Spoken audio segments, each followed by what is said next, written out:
Now, we've heard the Prime Minister label the behaviour of protesters and attacks on police in Wellington as disgraceful. They've flung feces, one has driven a car into a crowd and verbally abused officers. New Zealand First Leader Winston Peters toured the camp and he joins us now. Welcome to the show this morning. You would have just heard the Police Commissioner say that if the peaceful protesters leave, they believe the unlawful behaviour will then stop. Could your visit have encouraged the protesters to stay? I hope to encourage the protesters to demand that they be heard. It's astonishing that in their 16th day, no one has opened a dialogue from Parliament, from any political party, hasn't been to see them, and that is utterly unprecedented. So you haven't asked them to leave? 41 years ago, there was a 42-day protest there, so that's not unprecedented. The reality is that if the Prime Minister and her cabinet were prepared to talk to them, I would sure that this could de-escalate real fast. But if it doesn't, I fear there's going to be further problems and violence. In terms of your timing for visiting and in terms of the violence you mentioned, they've been there for 15 days. You visit the day after feces had been thrown at police and some kind of substance thrown, police officers being treated in hospital. Why visit at that time? Well, I don't get the point of your question. Well, doesn't it send a message that you're condoning the behaviour of the protesters there if you're meeting them after that has happened? Are you trying to say that a few extremist actions against a massive majority who are law-abiding and peaceful protesters, and for some of them who've lost 30 years of their career, their jobs and everything, is to be the most prominent issue? You'll always get the odd nutcase, but the reality is, from what I saw, the people that are being gaslit by the media and, dare I say, politicians, are simply not that crowd. A number of the protesters have actually left because they don't condone the behaviour that has gone on in recent days. So a number of the people that you're perhaps referring to have actually left. Well, with respect, you're just making it up as you go along. That's not the circumstance. If you go down and have a look today, there'll be the same number that was there yesterday, and it's actually building. I'm seeing people getting off the airline. I'm astonished to hear and see who they are and what their backgrounds are.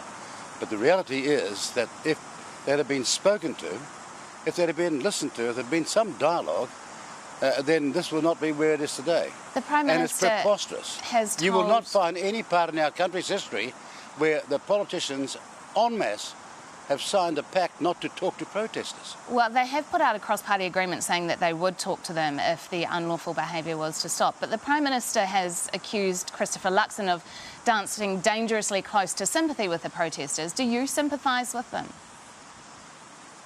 Well, look, if you want to have an interview with me about yesterday's experience, and it was very enlightening, and people were pleased that I did turn up and showed my face and prepared to listen and hear what they had to say, not spend all my time with the media trying to get some publicity, but to talk to them about the true things that are going on and the terrible tragedies that have happened to their lives, and it's writ large right across this country if you care to listen. That's what I'm interested in talking about. Not some other statement between politicians, both of whom can't agree how to treat their people properly. After all, these people might be protesters, but like you and like the rest of New Zealand, they are the masters of the politicians, not the servants. And we need to get that connection right. You didn't wear a mask there yesterday. Can you just explain your reasoning behind that? Well, you know full well that the masks that are being offered these days, unless they're highly surgical masks of a certain scientific and medical content, are a waste of time. But we're living with so many shibboleths and statements today that nobody knows what's going on. Every time you announce on your program, for example, that 2,200 or 2,300 people have just got COVID yesterday, you're repeating a lie, because it's 3 or 4 times that. And it's possibly at the moment we've got 45,000 COVID cases in this country, over 100 in hospital, not much more than 100, and 1 in ICU. If I can come back to the question about the mask, though, Mr. Peters, you, in August 2020, were one of the politicians calling for mandatory use of masks, and in fact, when it was brought in, said that you'd been calling for that from day one. So have you changed your stance on that? No, I've not changed my mind on the quality of masks. And that should be obvious if you as a journalist were following it. If you use the wrong mask, it's it's next to useless.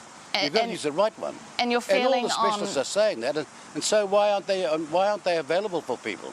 You're feeling on the actions of those who are perhaps being more abusive physically among the protesters. There was a group around you who were escorting, that were manhandling journalists there, including our own political editor, Jenna Lynch, who is heavily pregnant. Do you condone that behaviour? You got mad.